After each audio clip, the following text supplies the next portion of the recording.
probably can't hit this Great Tusk for super effective damage anyways, and Yuen recognizing that with the double Baneful Bunker unfortunately does not come through. Yep, that Headlong Rush easily enough to pick up that knockout critical hit as well. That Toxapex was Terra Poison, so that wasn't going to save it either. You weren't going for something like a Terra Flying there, just going to get knocked out at this point, meaning that it is a sleeping Chi-Yu in the back. This Heat Wave from the Chi-Yu into the Ting-Lu, not doing a lot, but it gets a burn. This might be Fissure territory, Gabby, to keep the game alive. I mean, you need to hit 4 of them at this point. We hit 1! All right. 1 onto the Great Tusk! That'll be a one-hit knockout on a Pokemon that could have done that super effective damage onto the Chi-Yu. I saw Yuen just give that Pachirisu a little pat there. I don't know if that was intentional or not. I mean, let's be real. The odds are very much still in Jody's favor. Even if the Chi-Yu... You're at least doing neutral damage onto every Pokemon on the opposite side of the field. You get the first turn wake up. You are Dark Pulse, Choice Scarf into the Brute Bonnet. Not enough to knock out. Heat Wave does not miss. That's probably something you needed. It doesn't do a lot of damage. Is going to at least take a little bit of a loss here. Bullet Seed into the Chi-Yu on the opposite side of the field. This may be, yeah, it'll definitely knock out for sure, which is, you know, at least one thing that you need. You're going to get the 4th one that'll get the knockout at least.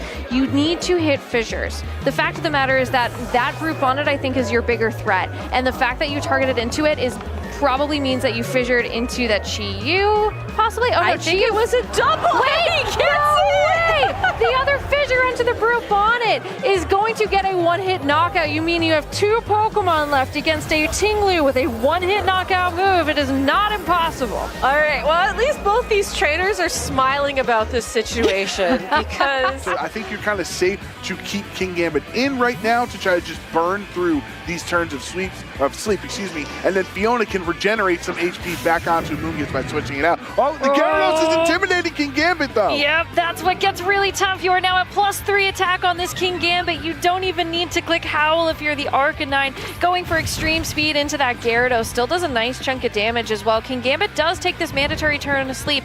This is the Fissure turn, Joe. This is the Fissure turn, and it connects!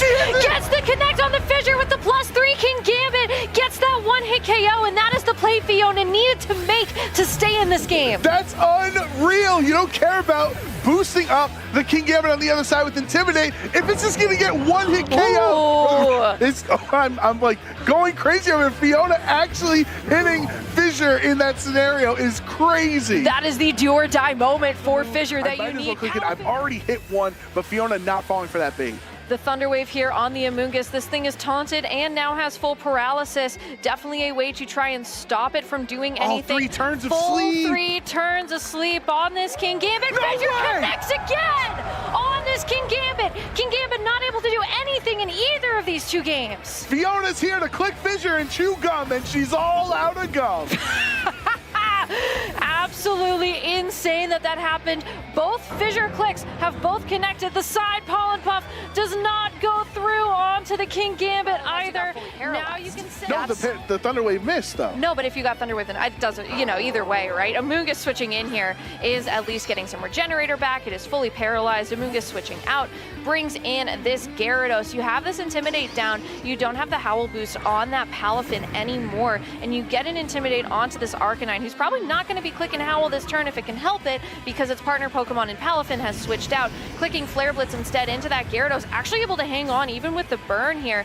Little bit of chip damage onto this Arcanine. Ting-Lu goes for the Fissure again into the Amoonguss. That is 3 out of 4. That is a 75% on a 30% accurate move. Well, you would much rather, if you're Luca, have the Amoonguss get knocked out from Fissure. Fissure. You have a Stopping Tantrum as an opportunity. Protect, though, definitely kind of, I think, baiting out what's going to happen here makes quite a lot of sense. I think it's important to see this Flare Blitz targeting down instead of getting a Howl off. You know that is definitely where the target is trying to go.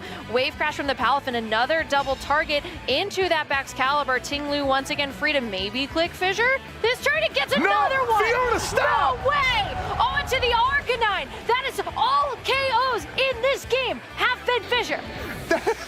Fiona, cut it out. What are you doing? Fiona is making the case for Fissure this weekend. It is now Palafin against Ting-Lu with Fissure, Baxcalibur, and the Amogus. And Lucas sees that this is too tough of a wall to climb and has locked in the forfeit. We don't even get to talk about how great of a protect that was from Fiona because Fissure stealing the spotlight and Fiona stealing this game. Obviously, she played very well. She played Yes, she played incredibly well. But like to beat the #1 seed in the tournament currently, as he was the #1 player, had the best record in the game, is just unbelievable to hit that many fissures. It's 30% accuracy. But you were 80% on the 5 fissures you went for. It was absolutely insane.